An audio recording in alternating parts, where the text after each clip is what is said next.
ബൈപ്പാസായി. കോയമ്പത്തൂരിന് ഇനി 212 കിലോമീറ്റർ ഉണ്ട്.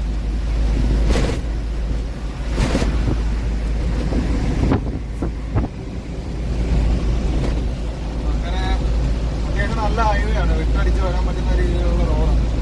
അതിനനുസരിച്ചുള്ള ടോളും കാര്യങ്ങളുമാണ്. നമ്മൾ വിചാരിച്ചതിനെക്കാട്ടി കൂടുതൽ ടോളായിട്ടുണ്ട്. ഇനിയും കിടപ്പുണ്ട് ടോള്. നമ്മളൊരു ഊഹത്തിലാണ് ലോഡ് എടുത്തത്. പക്ഷെ അതിന് അപ്പുറം ഡീസലും ചിലവായി, ടോളും ചിലവായി. ഇനിയും കിടപ്പുണ്ട് ടോള്. ഇനി 211 കിലോമീറ്ററും കൂടെ വന്നേലുണ്ട് കോയമ്പത്തൂർ എത്താൻ. ഒരു 3 മണിയൊക്കെ ആകുമ്പോഴത്തേക്ക് എത്തുമെന്നുള്ളൊരു പ്രതീക്ഷയിൽ പൊക്കോണ്ടിരിക്കുകയാണ്. അവിടെ നിന്ന് പൊങ്കലാണ്, നമുക്കൊരു അവധി കാണുമോ എന്നൊരു പ്രതീക്ഷ ഉണ്ടായിരുന്നു. പക്ഷെ അവധിയില്ല. പെട്ടെന്ന് എന്നാൽ ഇറക്കി തരാം എന്ന് അവരിങ്ങനെ പറഞ്ഞിട്ടുണ്ട്. അതുകൊണ്ട് നമ്മൾ വേറെ എങ്ങോട്ടും പോകുന്നില്ല. പെട്ടെന്ന് വിലങ്ങ് നിൽക്കാതെ നമ്മൾ ഓടി ചെല്ലാനുള്ള പരിപാടി. പിന്നെ ഇന്നലെ വണ്ടിക്കകത്തൊരു ഹോണ് കയറ്റി, ഒരു എയർ ഹോണ് കയറ്റി. നമുക്ക് ഈ ഭാഗത്തോട്ടൊക്കെ വരുമ്പോൾ ഒരു ഹോണില്ലാതെ പറ്റില്ല. നമ്മുടെ ഇതിനകത്ത് ഓൾറെഡി ഉള്ളത് ഒരു കമ്പനി ഹോണ്. ഈ ഹോണെ കൊണ്ട് ഇതിനകത്തുള്ള വരവൊക്കെ വളരെ പ്രയാസമാണ്. അതുകൊണ്ട് ഇന്നലെ രാത്രിയിൽ ബെൽഗാം എന്ന് പറഞ്ഞൊരു സ്ഥലത്ത് നമ്മളൊരു എയർ ഹോണ് കയറ്റി. അല്ലാതെ നമുക്ക് ഈ ഇതിനകത്തുള്ള വരം സാധാ ഹോൺ വെച്ചിട്ട് നടക്കുന്ന കാര്യമല്ല. അതുകൊണ്ട് മേടിച്ച് വെച്ചതാണ്. പിന്നെ ഇനിയിപ്പോൾ ഇറക്കി കഴിഞ്ഞാൽ ലോക്കലെങ്ങാനും എടുത്ത് എറണാകുളം തെക്കോട്ടുള്ള സൈഡ് എവിടെയെങ്കിലും ഓട്ടോ എടുക്കണമെന്ന് പറഞ്ഞിരിക്കും. രാവിലത്തെ കാപ്പിടി ഇച്ചിരി പിന്നെ കഴിഞ്ഞേ ഉള്ളൂ. ഇവിടെയുള്ള ഡ്രൈവറുകളൊന്നും ഉറങ്ങുന്നുണ്ട്. പുള്ളി രാവിലെ കുറേ നേരം ഡ്രൈവ് ചെയ്ത പുള്ളിയാണ്. അങ്ങനെ പിന്നെ പുള്ളി കയറി കിടന്ന് ഉറങ്ങുവാണ്. ആ സമയം കൊണ്ട് ഞാൻ ഓടിച്ചോണ്ടിരിക്കുക, എങ്ങനെയെങ്കിലും അവിടെ എത്താമെന്നുള്ള രീതിയിൽ പൊക്കോണ്ടിരിക്കും. അത്യാവശ്യം നല്ല സ്ഥലമാണ്. നെല്ലും കാര്യങ്ങളൊക്കെ, റോഡ് സൈഡുകളിലൊക്കെ നെല്ലും കാര്യങ്ങളൊക്കെ, കൃഷിയും കാര്യങ്ങളൊക്കെ. അതേപോലെ നല്ല വെയിലുമുണ്ട്.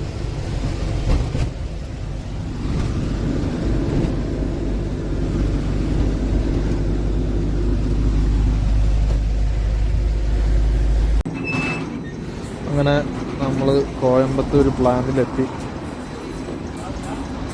നമ്മളൊരു 4 മണിയൊക്കെ ആയപ്പോഴത്തേക്ക് ഇവിടെ എത്തി. അപ്പോൾ അവർ ലോഡിറക്കാൻ തുടങ്ങി. ക്രെയിൻ ഉപയോഗിച്ചായതുകൊണ്ട് പെട്ടെന്ന് ലോഡിറങ്ങും. അതിൻ്റെ വീഡിയോ ആണിത്.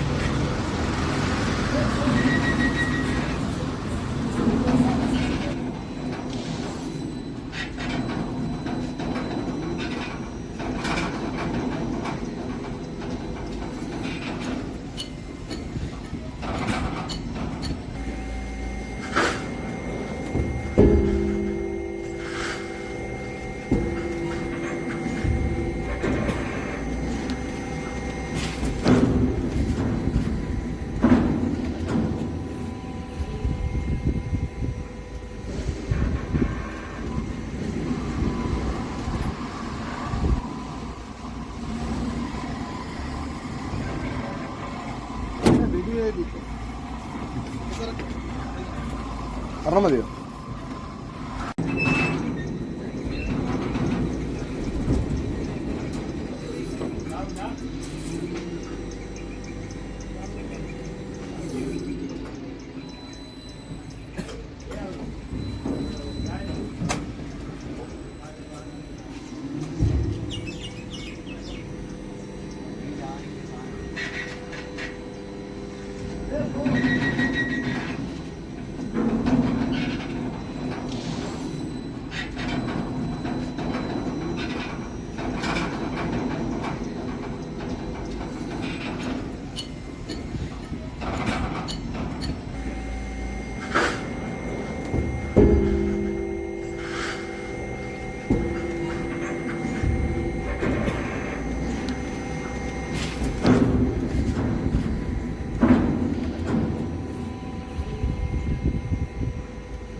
പറഞ്ഞാൽ മതിയോ? നമ്മളങ്ങനെ കോയമ്പത്തൂരെത്തി ലോഡൊക്കെ ഇറക്കി. ലോഡ് ഇന്നലെ വൈകുന്നേരം ആയപ്പോൾ ഇറക്കി കഴിഞ്ഞായിരുന്നു. ഇറക്കി കഴിഞ്ഞിട്ട് അടുത്ത ലോഡിന് വേണ്ടി വെയിറ്റിംഗാണ്. ലോക്കലെടുത്ത് വല്ലതും പോകാമെന്ന് വിചാരിച്ചു. പക്ഷേ ഇവിടെ പൊങ്കലിൻ്റെ അവധി ആയതുകൊണ്ട് 2 ദിവസം ഇന്നും നാളെയും ഒക്കെ അവധിയാണ് പറയുന്നത്. ഇവിടെ മിക്കവാറും പെട്ടുപോകാൻ ചാൻസ് ഉണ്ട്. അതുകൂടാതെ വണ്ടിയുടെ അതായത് ട്രക്കുകളുടെ സമരം കേരളത്തിൽ സമരം നാളെ മുതൽ സ്റ്റാർട്ട് ചെയ്യുകയെന്ന് പറയാം. അപ്പോൾ മൊത്തത്തിൽ നമ്മൾ പണി കിട്ടിയ ലക്ഷണമാണ്.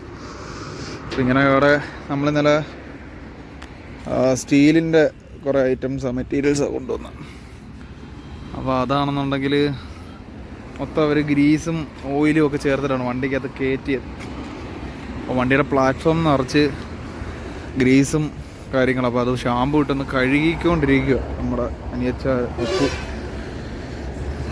രാവിലെ മുതൽ നമ്മൾ ഓട്ടോ ഇല്ലാത്തതുകൊണ്ട് അത് വാഷ് ചെയ്തുകൊണ്ടിരിക്കുക. അപ്പോഴേ രാവിലെ കഷ്ടപ്പാടാണ്. അങ്ങനെ സ്ഥലങ്ങളൊക്കെ കാണിക്കാമെന്ന് പറഞ്ഞ് വിളിച്ചോണ്ട് വന്നിട്ട് ജോലി ചെയ്യിപ്പിക്കും. അതെ, രാവിലെ ഫുഡ് പോലും കിട്ടിയില്ല. അടുത്തുള്ള ഹോട്ടലിൽ ചെന്നപ്പം ഫുഡ് ആയിട്ടില്ല. ഓരോ ചായ കുടിച്ചിട്ട് നൈസായിട്ട് ഓരോ പരിപാടികൾ ചെയ്യാൻ തുടങ്ങിയേക്കുക.